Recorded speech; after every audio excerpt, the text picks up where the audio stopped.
Welcome प्यारे बच्चों। तो सीबीएसई ने सेशन 2023 और 24 के लिए यानी कि शुरू में ही सभी सब्जेक्ट का न्यू सिलेबस जारी कर दिया गया है। तो आप लोग देख सकते हो कि आप लोगों के सिलेबस में इस बार कौन कौन से चैप्टर हैं और अगर कोई चैप्टर हटे तो वो कौन से। तो इस साल के लिए जो आप लोगों का सिलेबस होगा वो सीबीएसई ने जारी कर दिया है। तो इस वीडियो में मैं आपको क्लास 10th का हिंदी सब्जेक्ट का सिलेबस बताने जा रहा हूं कि आप लोगों ने कौन कौन से पार्ट पढ़ने। तो जो पार्ट इस वीडियो में बताए गए, जो सिलेबस इस वीडियो में बताया गया है, आप लोगों ने उसे ही फॉलो करना है। तो चलिए शुरू करते हैं। सबसे पहले क्षितिज। क्षितिज जो आप लोगों की हिंदी विषय की किताब है उसमें से आप लोगों के पास काव्य खंड में यानी कौन कौन सी कविताएं आप लोगों ने तैयार करनी है। तो सबसे पहले सूरदास के पद ये आपने तैयार करने, इसको आपने अच्छे से पढ़ना है। फिर है तुलसीदास जी का राम लक्ष्मण परशुराम संवाद। सबसे पहला पाठ है सूरदास जी द्वारा रचित पद। दूसरा पाठ है तुलसीदास जी द्वारा रचित राम लक्ष्मण परशुराम संवाद। फिर है जयशंकर प्रसाद जी का आत्मकथ्य। उसके बाद है सूर्यकांत त्रिपाठी निराला जी की दो कविताएं।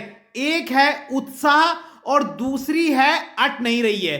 ठीक है, ये दो कविताएं। उसके बाद नागार्जुन जी का यह दंतुरित मुस्कान और फसल, ये भी दो कविताएं। तो आपने दोनों तैयार करनी है। और उसके बाद है मंगलेश डबराल जी की संगतकार, ये कविता भी आप लोगों ने तैयार करनी है। तो ये सब आप लोगों का काव्य खंड का सिलेबस है, यानी कौन कौन सी कविताएं आप लोगों ने पढ़नी है। इनके अलावा जो कविताएं हैं उन्हें आपने नहीं पढ़ना है। सबसे पहले सूरदास के पद, ठीक है।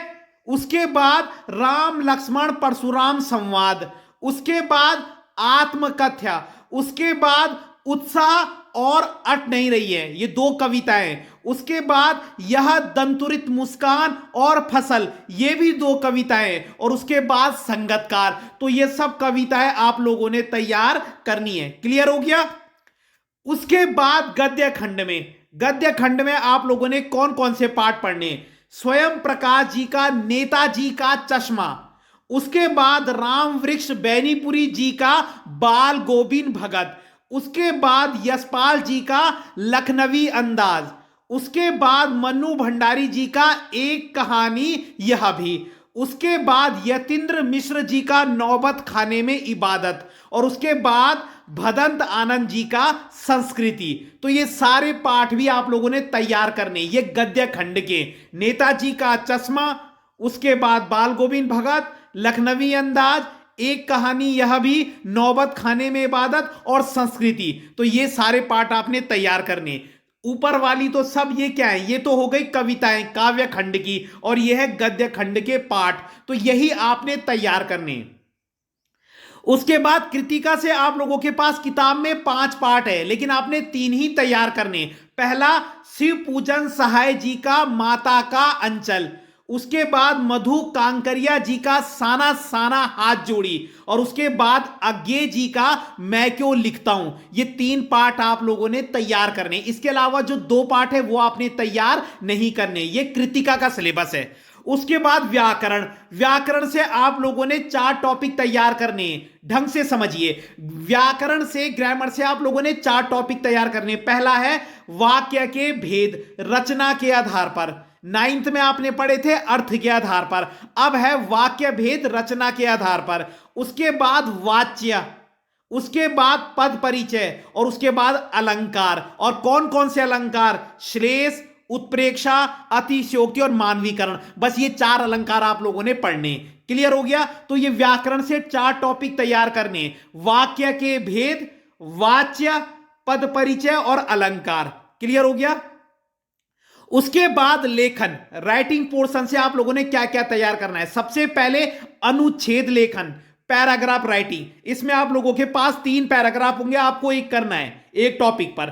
क्लियर है। दूसरा है पत्र लेखन। इसमें फॉर्मल लेटर भी है, इनफॉर्मल लेटर भी है, यानी औपचारिक पत्र भी है और अनौपचारिक पत्र भी है, तो आपको दोनों लेटर आनी चाहिए। उसके बाद है स्ववृत्त लेखन, मतलब बायोडेटा राइटिंग। जैसे आप जॉब के लिए जाते हैं तो हम पहले बायोडेटा देते हैं ना अपना, उसको पढ़कर ही क्या है हम लोगों की क्वालिफिकेशन के बारे में उन्हें पता चलता है। तो बायोडेटा राइटिंग और औपचारिक ईमेल, ये भी आप लोगों ने तैयार करना है। और उसके बाद है विज्ञापन और संदेश लेखन, ये दो भी आपने तैयार करने। तो अनुच्छेद तैयार करना है, पत्र तैयार करने हैं, दोनों फॉर्मल भी और इनफॉर्मल भी, फिर है बायोडेटा, उसके बाद है औपचारिक ईमेल, उसके बाद है विज्ञापन और उसके बाद है संदेश लेखन। तो ये 8 टॉपिक आप लोगों ने अच्छे से तैयार करने हैं। क्लियर है? तो यही आपका क्लास 10th का पूरा सिलेबस है इस साल के लिए। तो अगर आपको वीडियो पसंद आई हो तो लाइक कीजिएगा, कमेंट कीजिएगा और अपने चैनल को सब्सक्राइब जरूर कीजिएगा। धन्यवाद।